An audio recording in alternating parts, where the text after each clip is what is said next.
Bonjour, je suis ravie de vous retrouver pour ce nouvel épisode de Hop là. Aujourd'hui, on reste sur Sarreguemines, découvrir un lieu bien connu des fins gourmets. Il s'agit de l'auberge Saint-Walfried. Il est tenu depuis 5 générations par la famille Schneider. Construit en 1711, le bâtiment était initialement une annexe du prieuré de Velferdin. Après la Révolution française, l'ancienne ferme devient une maison de halte, offrant déjà à l'époque une offre d'hébergement. Aujourd'hui, en plus de l'hôtel, vous pourrez profiter d'un spa de luxe ainsi que d'une piscine.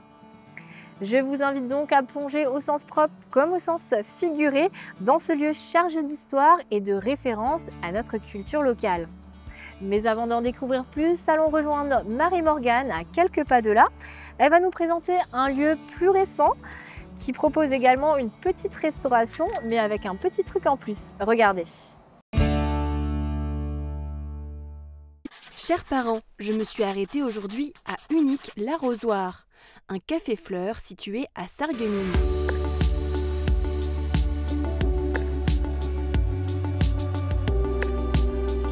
Côté café, ici on peut profiter de la petite restauration tout au long de la journée, du salé comme du sucré, à n'importe quelle heure.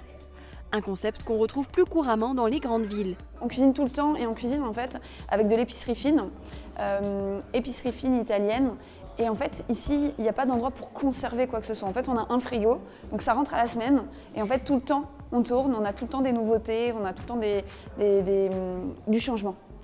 En fait, ça s'appelle Unique l'Arrosoir parce que l'idée, c'est de pouvoir changer, que ce soit unique, qu'on n'ait pas l'impression d'avoir toujours la même chose. Côté fleurs, ici, toutes les plantes en décoration sont à la vente.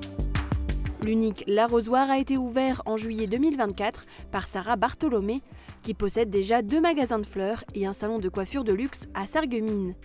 Elle est aussi décoratrice d'événements. Pour la gestion du café, 5 personnes ont été recrutées. Et en fait ici vous retrouvez les plantes de notre magasin de fleurs. Vous pouvez privatiser pour des événements, puisqu'en fait on a beaucoup de gens qui privatisent pour des baptêmes. J'ai déjà fait un petit mariage ici.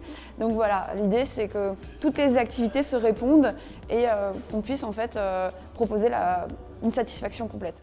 Sarah ne compte pas s'arrêter là, la licence de la marque est déposée. Son objectif est maintenant de devenir franchisée dans d'autres villes.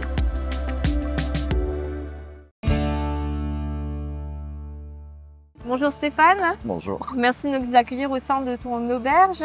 Alors tu es le propriétaire de ces lieux et aussi le chef étoilé du restaurant qui s'y rapporte. Oui. Avant d'en découvrir un petit peu plus sur ton parcours, on va s'intéresser à l'histoire de cette auberge. Ce lieu mérite qu'on s'y attarde un petit peu plus. L'auberge a été édifiée en 1711, c'est ça? Oui, c'est bien ça. C'était une ancienne dépendance du prieuré des moines de l'abbaye de Tholey. Oui. Et pourquoi ce nom de Saint-Walfried alors? C'est ma mère qui l'a choisi dans les années 70 en relation avec le prieuré justement et l'église du village. D'accord, ok. Et le nom Walfried aussi a été repris pour le nom du village? Il y a différentes versions, oui. Ça a été repris. Apparemment, c'est un moine qui est venu évangéliser, porter la bonne nouvelle sur Velferdin. Ok. Et depuis quand l'auberge est-elle dans ta famille? Depuis 1889. D'accord. Donc c'est l'arrière-arrière-grand-père qui a acheté le bâtiment à l'époque. D'accord. Pour faire un café. D'accord, donc jusqu'en 1970, 1970, c'était plutôt le café du village? C'était vraiment le bistrot du village. D'accord, et avant que votre famille la rachète, c'était quoi? C'était une plâtrerie, enfin il y a eu différentes professions qui ont travaillé auparavant. D'accord, une plâtrerie alors? Une plâtrerie, oui. Ok, Ouais, ça, entre autres. Ok, ça je ne le savais pas. On va s'arrêter là pour reprendre avec ton parcours juste après. Maintenant, ce que je te propose d'aller voir, c'est notre pastille sur les traces de l'histoire consacrée à la cité ouvrière de Roulin.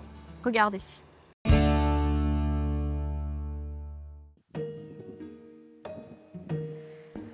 Cette haveuse du puits de la Houve à Creutzwald occupe aujourd'hui un carrefour à l'entrée de la cité minière de Roulin.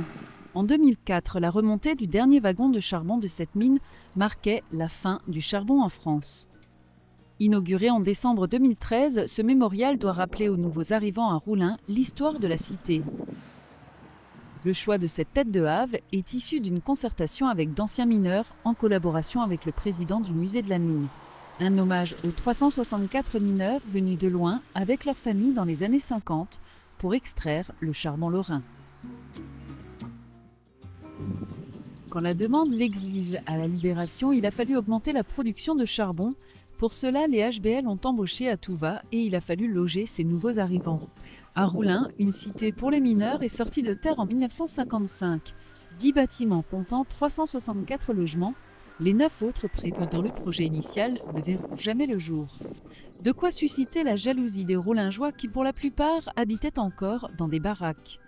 La cité a permis au village d'accéder plus vite et à moindre coût à l'eau courante et le travail de la mine a incité les rapprochements. Les nouveaux venus se sont ainsi vite intégrés. En 1959, 6 conseillers municipaux sur 17 étaient issus de la cité, alors qu'en 1957, on célébrait déjà le premier mariage village-cité. Un peu de verdure à côté du béton, ce sont les jardins ouvriers. À Roulin comme ailleurs, les logements construits par les compagnies minières jusqu'au début du XXe siècle comportaient systématiquement un jardin pour chaque famille.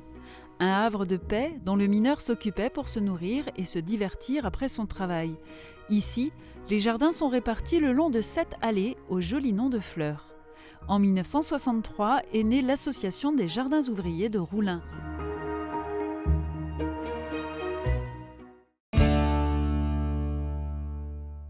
Avant de pénétrer dans la cuisine, on va s'attarder un petit peu dans la salle de restauration, si tu m'y autorises. Et donc là, présente-moi un petit peu la table. Ben, la particularité de la maison, comme tu peux le constater, je veux dire, on a toujours des assiettes là, qui viennent de la faïencerie de Sarreguemines, avec le service Lorraine, qu'on met en assiette de présentation. Okay. Il y a même le blason lorrain qui est sur l'assiette. On a de la verrerie de Saint-Louis. De Saint-Louis, évidemment. Saint-Louis, évidemment. Qu'on peut voir là aussi avec les petits vases. Et là encore, la décoration est très soignée. Qui est-ce qui s'occupe de la déco ici? Énormément ma femme. D'accord. Donc passionné de Chine. Passionné de Chine, passionné de Saint-Louis, passionné de faïence de Sarreguemines. D'accord, mais en tout cas c'est vraiment très réussi. Donc maintenant, nous sommes sur la terrasse du restaurant qui doit être vraiment très agréable fin du printemps, début de l'été. Tu as des très beaux meubles de nouveau ici. Ils ont une petite histoire en plus. Oui, toujours. Je veux dire, ce qu'on a fait récemment, c'est de récupérer donc des planches de wagons SNCF chez notre ami Jérôme Gorgol. Et donc tout le mobilier était fait avec ces chutes, avec ces panneaux en bois. Qui ont été récupérés au niveau de la SNCF. Les meubles ont également été faits dans ce bois de récupération et avec un style très contemporain. On en est vraiment très content. Et les portes là, c'est quoi comme matière? C'est un mélaminé qui a été rajouté pour rester dans les teintes bois et... Oui, ça fait un petit peu aspect métal, génie comme ça, c'est vraiment très chouette ça. Ce que je vous propose maintenant, c'est d'aller du côté des cuisines de Mosaïque, cette fois-ci, retrouver Oma et Lilou qui nous font leur petite recette. Regardez.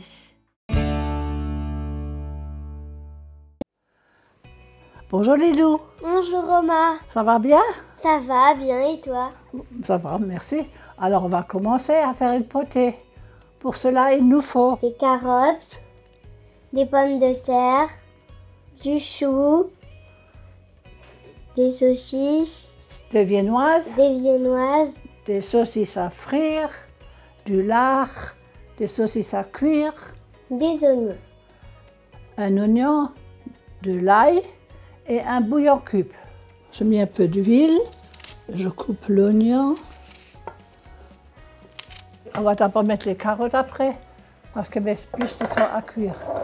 Ma mission est de remuer les oignons et l'ail. Oui, remue, il ne faut pas que ça brunisse, hein, s'il te plaît. Oui. Maintenant, nous coupons le chou.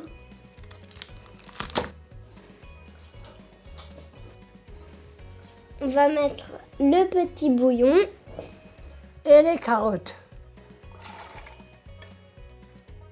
Nous rajoutons le chou avec un grand plaisir.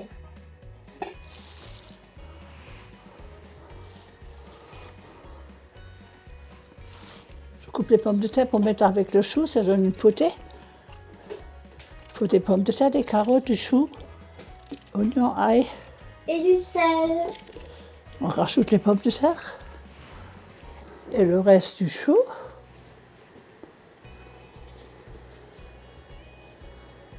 Et encore un peu d'eau, pas que ça crame. Maintenant, nous rajoutons le lard.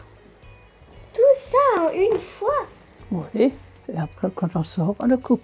Maintenant, on met le couvercle.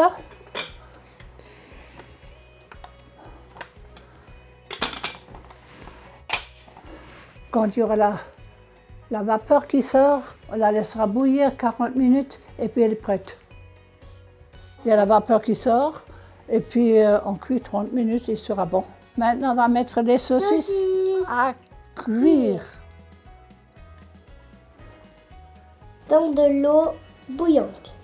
Oui, et on les laisse 10 minutes. Maintenant, on va essuyer les saucisses à frire et on va les mettre dans la poêle. Saucisses à frire. 3 et 4. 4. Voilà. Et encore 10 minutes? Il faut d'abord qu'elles soient bien rôties, qu'elles soient bien croustillantes. D'abord, on a mis les saucisses à cuire parce qu'elles sont plus grosses. Et maintenant, on rajoute les viennoises. Il ne faut pas qu'elles éclatent. On éteint le feu, on les laisse frémir. Et maintenant, on va retourner les saucisses à frire. Parce qu'elles commencent à croustiller. Je mets un petit papier pour que ça éclabousse pas trop. Voilà. Maintenant, on va ouvrir la cocotte pour voir si notre potée est cuite.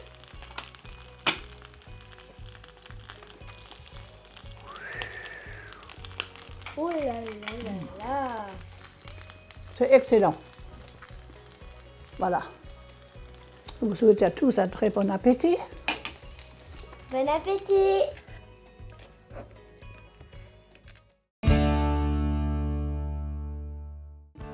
Donc à goûter. Hein, c'est des produits, on va dire, emblématiques de l'auberge. Là, on a un foie gras qu'on travaille depuis toujours, hein, avec la même maison depuis, je pense, depuis 60 ans. D'accord, ok. Voilà. Donc c'est du foie gras français qui vient des Landes. Ok. Toujours la même recette. Et là, on travaille avec un pisciculteur qui est à Gondrexange, aux étangs, et qui nous fait en ce moment de la perche. Ok. Hein, donc vous avez un petit filet de perche qui est légèrement salé, fumé, avec des œufs de brochet, qu'on traite également, qui viennent également de Gondrexange, et qui sont faits maison. Ok, bah j'ai hâte de goûter ça. Donc à goûter. Ok. On commence par quelque chose ou peu importe? Non, moi je commencerai avec le... Non, on va commencer avec le poisson. Ok. C'est légèrement fumé. Très bien. Bon, il va falloir goûter aussi. Donc en une bouchée. En une bouchée? En une bouchée.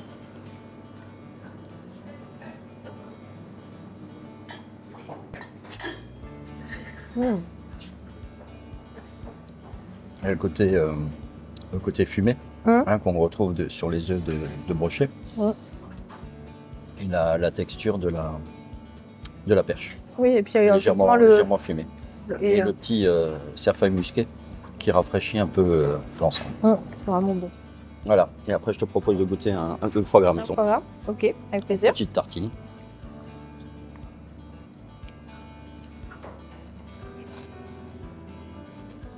Bon.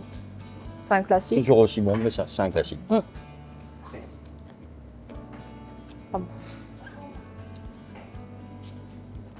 foie gras à la fraîche. Parfait. Un petit café. Non, merci. Nous sommes enfin dans ton antre, Stéphane, donc les cuisines de ton restaurant, et qui a donc reçu une étoile au Michelin, c'est ça? C'est ton père qui le premier décroche cette médaille en 1977. 1977, oui. D'accord. Et tu rejoins en 1986 ton père, après avoir été formé par de grandes maisons comme le Crocodile à Strasbourg ou la Palme à Cannes. La Palme d'Or, oui, à Cannes à l'époque, oui. D'accord. Tu as officié dans d'autres restaurants avant de revenir ici? Oui, j'étais un tout petit peu à Reims, à Colmar. D'accord. J'ai fait mon service militaire. Ok. Où tu étais cuisinier alors? Oui, j'étais cuisinier. Oui. D'accord, ok. En ministère. Ok, très bien. L'étoile est malheureusement perdue en 1994, mais en 1998, vous fêtez le retour de cette étoile. Donc c'était vraiment important pour vous de... Ça a été compliqué de la perdre. Oui. Et après, ça a été un bonheur de la retrouver. D'accord, ok. Quels sont les critères justement pour l'obtention d'une telle distinction? Ça, je crois que le mieux, c'est de demander à Michelin quand même. D'accord. Parce que les critères varient quand même énormément. D'accord. Mais bon, c'est quand même l'assiette qui prime. D'accord, ok. Quelles sont tes inspirations? Moi, je travaille énormément les produits locaux. Oui. Donc ça dépend de la saisonnalité. Et je m'adapte à la saisonnalité. Et au niveau des fournisseurs, alors tu vas te fournir dans le coin? On a pratiquement, on va dire à 95%, tous nos fournisseurs sont vraiment locaux. D'accord. On a des maraîchers du 57, maraîchers bio, oui. Dans le 57, dans le 67, oui. Qui sont à une vingtaine de kilomètres. D'accord. Même pour la viande, on a un élevage qui s'appelle l'élevage Noël à Vionville, qui nous fournissent la viande de bœuf, la viande de veau. D'accord. Ok, très bien. Et vous êtes aussi une maison formatrice. Tu as formé de grands noms, comme par exemple Mathieu Otto. Que donnerais-tu comme conseil aux jeunes qui veulent se lancer justement? On va dire d'être passionné, oui. Et de rien lâcher. C'est vrai que c'est un métier où il faut énormément de passion. Oui. Et je pense qu'il faut vraiment avoir l'amour du métier. Oui. Et être passionné et persévérer. Et puis c'est un métier dur, il faut se lever tôt. Non, c'est pas un métier dur, non. C'est comme tous les métiers, il y a des avantages, il y a des inconvénients. D'accord. Mais c'est un beau métier et que j'aime toujours encore et je me lève tous les matins et j'apprécie vraiment ce que je fais et j'ai toujours encore l'envie de partager ce plaisir et le plaisir de la bonne cuisine et des bons produits. D'accord, et puis on le voit là derrière, vous avez beaucoup de personnes qui savent faire en cuisine, beaucoup de jeunes aussi. Il y a énormément de jeunes, je veux dire, ça fait partie de l'ADN de la maison. Oui. On a toujours formé des apprentis, on continue toujours de le faire. D'accord, ok. Et la cuisine est tout un art, surtout à votre niveau, tout comme la peinture.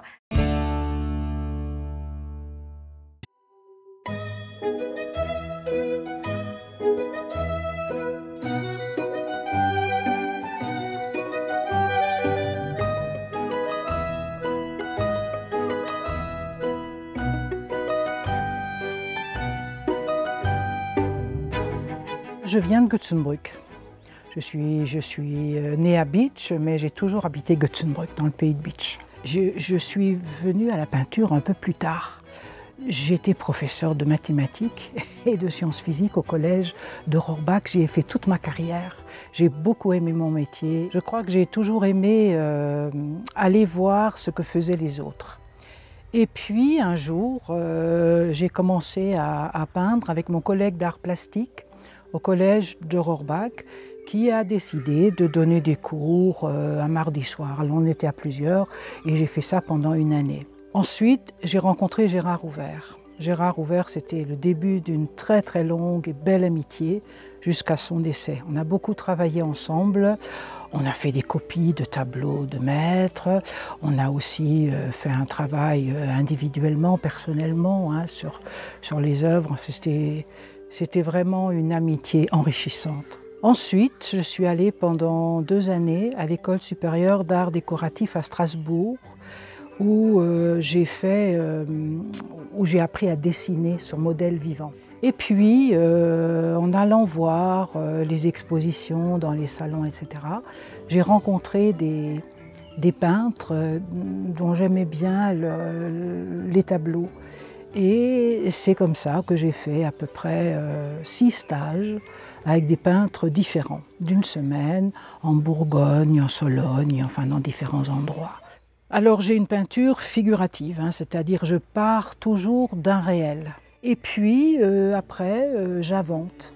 Je crois que quand on peint, on devient plus sensible à ce qui est devant vous. Vous prenez la nature, par exemple les fleurs, il y en a qui passent à côté et qui ne les voient plus, c'est vraiment dommage. L'arbre, c'est pareil, vous vous rendez compte, il n'y en a plus d'arbres, l'arbre nous donne son ombre en été, etc. Donc je crois qu'il faut regarder les choses avec plus d'attention. Il y a l'écorce, mais après il y a quoi à l'intérieur? Et puis il y a les racines, et puis il y a un tas de choses. Et puis pour le portrait, c'est exactement la même chose. C'est passionnant. quand on peint, je crois qu'il est important de voir un petit peu ce que faisaient les maîtres anciens. Je crois qu'il faut regarder un petit peu en arrière. Il ne s'agit pas de peindre comme eux, pas du tout. Mais ils nous apprennent quand même les fondamentaux de la peinture, qui sont la composition, l'harmonie des couleurs, les contrastes, repérer l'ombre et la lumière, comment la travailler. Toutes ces rencontres que j'ai faites pour ma pratique personnelle, eh bien, m'ont énormément appris. Et après, on trouve sa voie, son chemin, on creuse son sillon avec toutes ces richesses que nous ont apportées les autres. Pour devenir soi, on a besoin de l'autre. Alors l'autre qui peut être quelqu'un de proche, qui peut se trouver dans les livres, qui peut se trouver dans les rencontres qu'on fait parfois.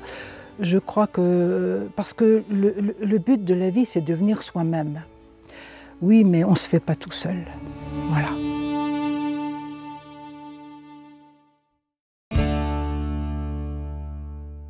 Nous sommes sortis des cuisines pour venir maintenant dans la partie hébergement. Ton hôtel spa se distingue avec 4 étoiles, c'est ça? Oui, 4 étoiles tourisme. Ok, et vous avez agrandi la partie hébergement en 2019 pour doubler sa capacité d'accueil. Comment est-ce que ça s'est goupillé tout ça? Bon, on avait toujours l'envie de rajouter quelques chambres. L'espace était disponible, oui. Et donc on en a profité. Et donc combien tu as de chambres au total? Donc maintenant on dispose de 22 chambres. 22 chambres et avant donc... La moitié. Ouais. Voilà, tout simplement. Donc là, on est dans une chambre qui a pour thème Cristallerie Saint-Louis. Oui, c'est ça. C'est la chambre Firmament, c'est notre suite. Ok, et donc à chaque fois, il y a des petites touches comme ça dans les chambres. On a de la faïencerie aussi. On a toujours à l'honneur la faïencerie de Sarreguemines, Cristallerie oui. de Saint-Louis. Oui. Et les peintres locaux. Vous avez apporté une touche de modernité tout en conservant le caractère authentique. Il fallait oser le mariage pierre et cuivre. Et au final, c'est vraiment très réussi.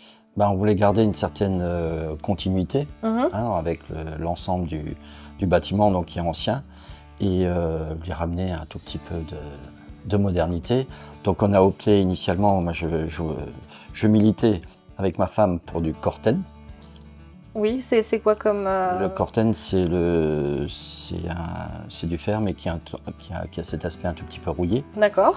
Et ma femme voulait à tout prix du cuivre, donc on a évidemment mis du cuivre. D'accord. Et c'est vrai qu'au départ, le cuivre était beaucoup plus brillant, beaucoup plus roux un petit peu, et maintenant il a terni.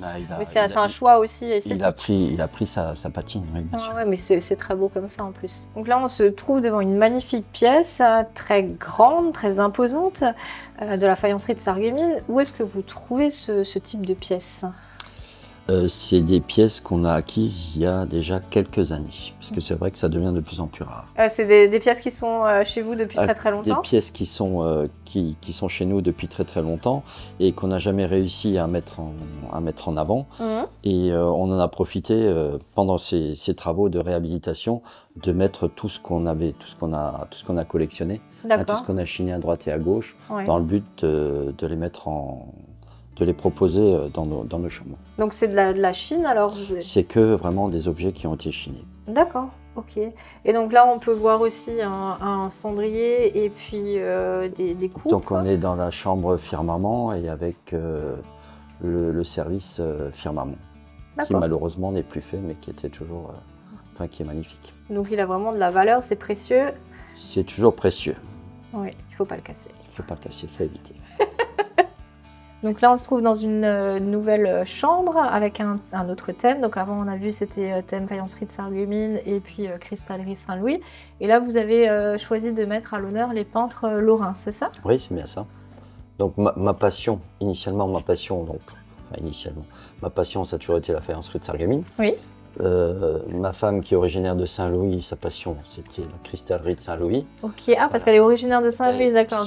Son père est originaire de Saint-Louis. Voilà, d'où cette passion de la cristallerie de Saint-Louis. Et notre passion commune, ça a été la peinture. Et notamment les peintres lorrains qu'on retrouve ici. Et comment est-ce que vous avez choisi ces peintres? Par goût. Voilà, c'est des choses qui nous ont touchés et je pense qui nous ressemblent. D'accord. Et quel nom de peintre on peut retrouver Donc ici? ici, on a la suite junior Weissbusch. Il y a la suite junior Hiller qui est juste en face, qui sont sur le même schéma à chaque fois avec des peintures des artistes. D'accord. Et puis c'est aussi un beau lieu d'exposition en fait pour tous ces peintres. Oui, notamment pour Monsieur Flickinger, qui nous a fait la joie et le bonheur de mettre à disposition ces toiles qui décorent une des chambres et l'ensemble de l'hôtel. D'accord, elles sont vraiment belles en plus. Merci. Donc là, tu viens de nous emmener dans une troisième chambre. Tu m'as dit avant que c'était la chambre de ta sœur en plus, oui. C'est ça? Oui. Et le petit lit derrière, il a aussi une histoire? Oui, bien sûr. C'est le lit de mes parents. Voilà, qu'on a repris, qu'on a customisé un tout petit peu. Oui. C'était pas comme ça. Il y a même les chevets qui correspondent à ce lit-là, comme la commode et l'armoire qui est là. D'accord. Toi qui es un enfant de Welferdin, tu dois certainement parler le Platt. Ja, natürlich. Ok. Alors découvrons ensemble une expression en Platt. Regardez.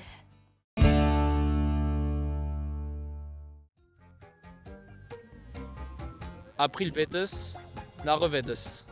Et qu'est-ce que ça veut dire? Aucune idée. Aprilwetter, Nachwetter. Und auf Französisch? Das weiß ich jetzt nicht. Also April, schlechtes Wetter und alles durcheinander. Aprilwetter, Nachwetter. Et qu'est-ce que ça veut dire? Temps d'avril, temps de cochon, quoi. Aprilwetter, Nachwetter. Et qu'est-ce que ça veut dire? Alors là, April. April, c'est peut-être le mois. Et Nare, c'est des fous, et April, c'est le mois d'avril. Temps d'avril, temps des fous, voilà.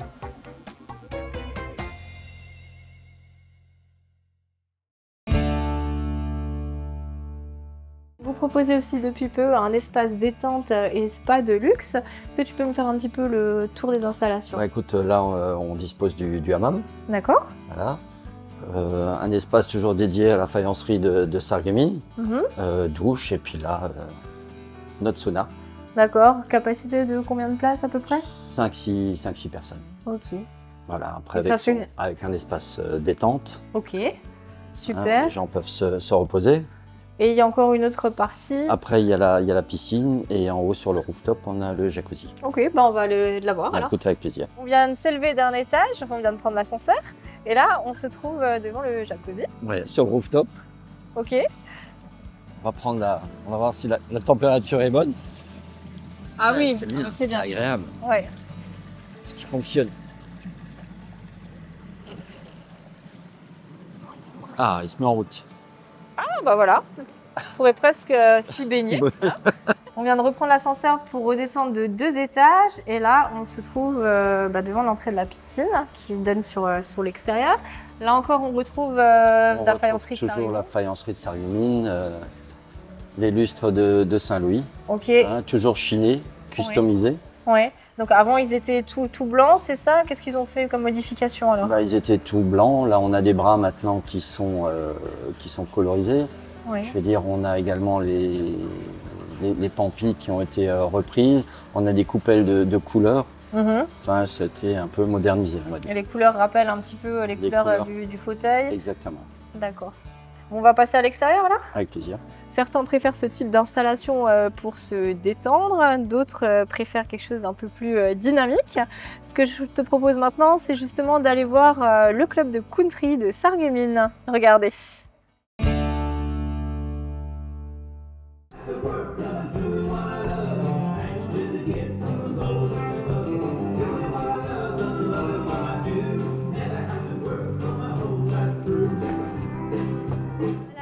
Elle est unique parce que c'est déjà une autre culture qu'on prend des États-Unis pour la ramener ici, et on peut la danser en couple et individuelle. C'est ça qui change des danses de salon.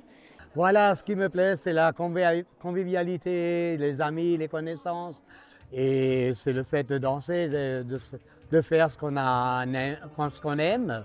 Ce qui est difficile, c'est parfois trouver son rythme, trouver sa place entre les débutants, les intermédiaires, les novices, parce qu'on a plusieurs niveaux. Il faut retenir surtout les pas, c'est ce qu'il y a de plus difficile. Hein. Le pas et les mettre en accord avec la mélodie, quoi, la musique. Quoi.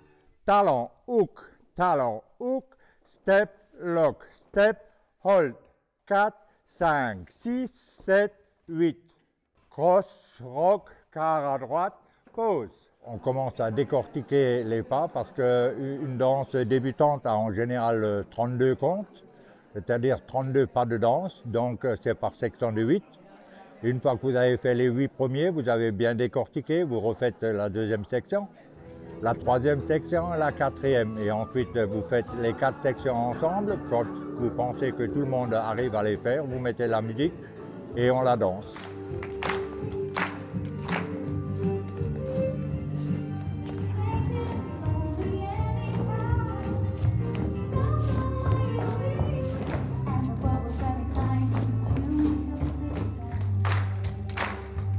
On se retrouve 2 fois par semaine, donc le mardi on danse à Calos et le jeudi donc c'est ici dans la maison de quartier à Beau-Soleil.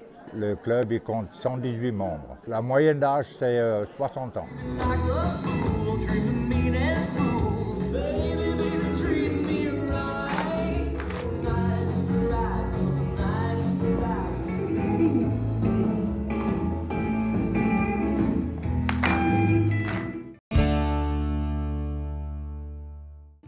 Avec cette offre plus que complète, est-ce qu'il y a encore des projets Non, je crois que là, on a fait un tout petit peu le tour. On essaye d'entretenir tout ça et de faire de mieux qu'on peut. D'accord, bah c'est déjà voilà. Fabuleux tout ce que vous proposez, effectivement. Là, je vais te poser une question un peu plus personnelle. Est-ce que tu es joueur? Toujours. Toujours, d'accord. Et en plus, avec ta culture locale, je suis certaine que tu sauras répondre correctement au quiz de Sandrine. Regardez. Hop là, c'est l'heure de jouer et je me trouve aujourd'hui au centre-ville de Sarreguemines en compagnie de Lisa. Bonjour. Bonjour. Alors, j'ai une petite question pour vous. Est-ce que vous êtes originaire du secteur de quelle ville? Oui, je suis originaire de Forbach, précisément, mais j'habite à Sarreguemines. Ah d'accord, très bien. Oui. Donc, je vais vous poser une petite question. Est-ce que sur cette carte, qui est le territoire de l'arrondissement Sarreguemines Beach, est-ce que vous arriveriez à replacer Sarreguemines? Je vais vous donner un stylo. Vous avez le droit d'écrire sur la carte, sur la vitre. Hein.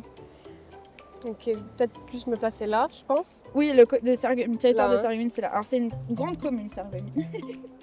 donc ça c'est quoi tous les points? Alors, en fait, tout le territoire ici, c'est Sarreguemines.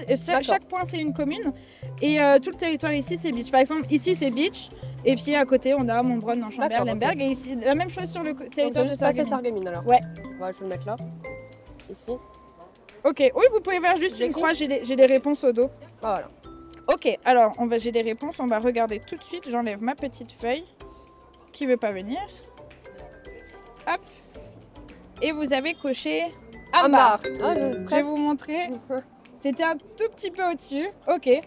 Bon, bah, c'est pas mal quand même. Oui, ça va. Je vous ai pas donné beaucoup d'indices, j'avoue. J'avais une autre question aussi dans le jeu. En fait, c'est une question qui est issue du jeu du pays de Sarreguemines Beach. Je sais pas si vous connaissez, c'est un jeu de société qu'on peut retrouver dans les différents offices du tourisme aussi. Okay. Et en fait, je vais vous prendre une carte au hasard.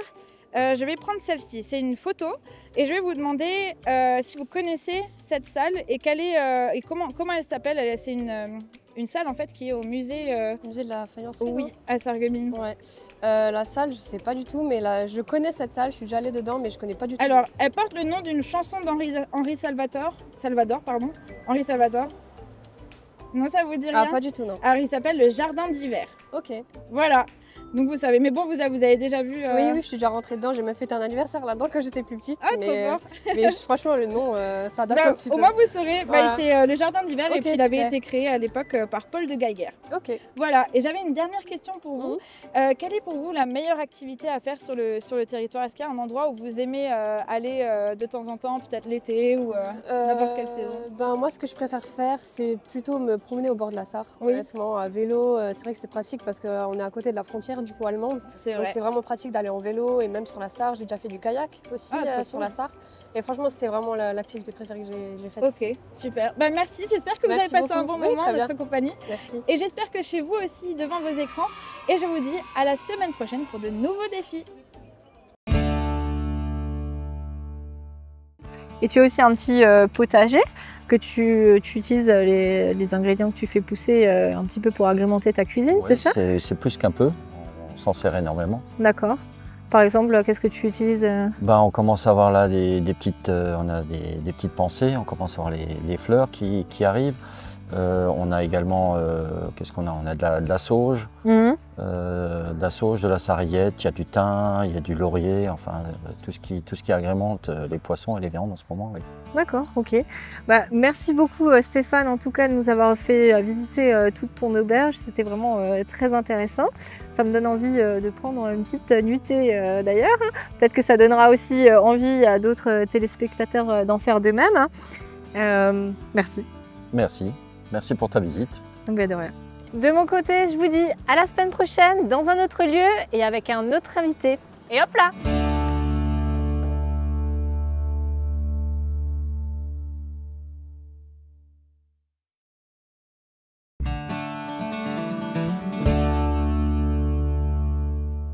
Hop là, voilà des suggestions de sortie. La commune de Groß-Biederstorf propose une exposition artistique dimanche et lundi à l'espace Jeux et Loisirs. Des artistes régionaux exposeront leurs œuvres avec aussi la participation du club de loisirs créatifs.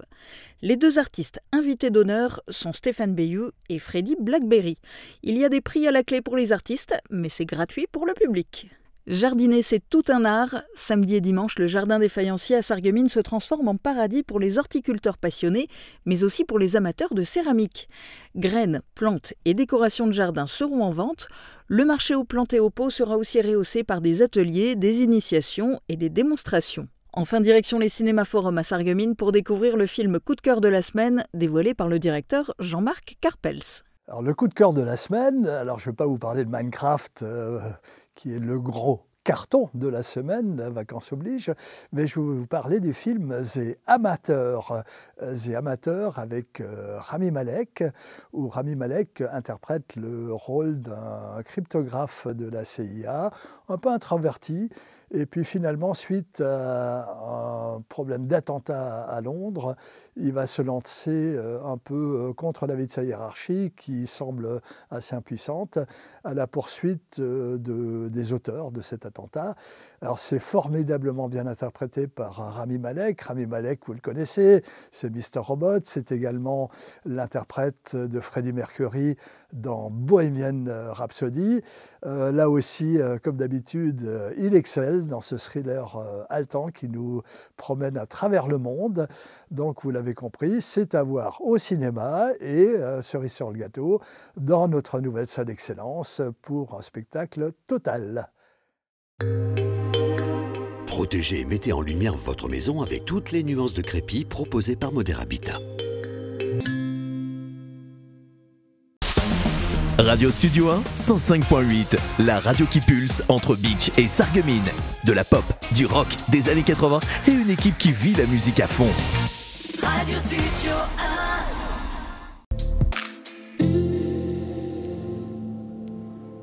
Bonjour tout le monde, une nouvelle journée pluvieuse nous attend pour demain. Le ciel sera très nuageux et des précipitations sont attendues tout au long de la journée.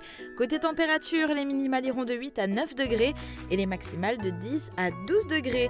Demain nous fêtons les Anissés et il fera jour de 6h39 à 20h30. Passez tous encore une belle journée et à demain.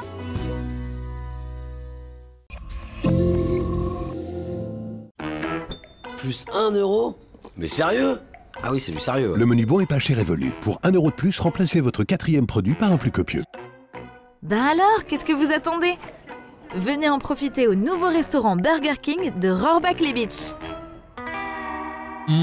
Burger King. Redécouvrez votre Intermarché de la Citadelle à Beach. Et pour l'occasion, c'est Pâques à tous les rayons.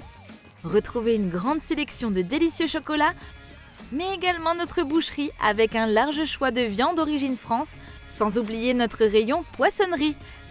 Intermarché, tous unis contre la vie chère.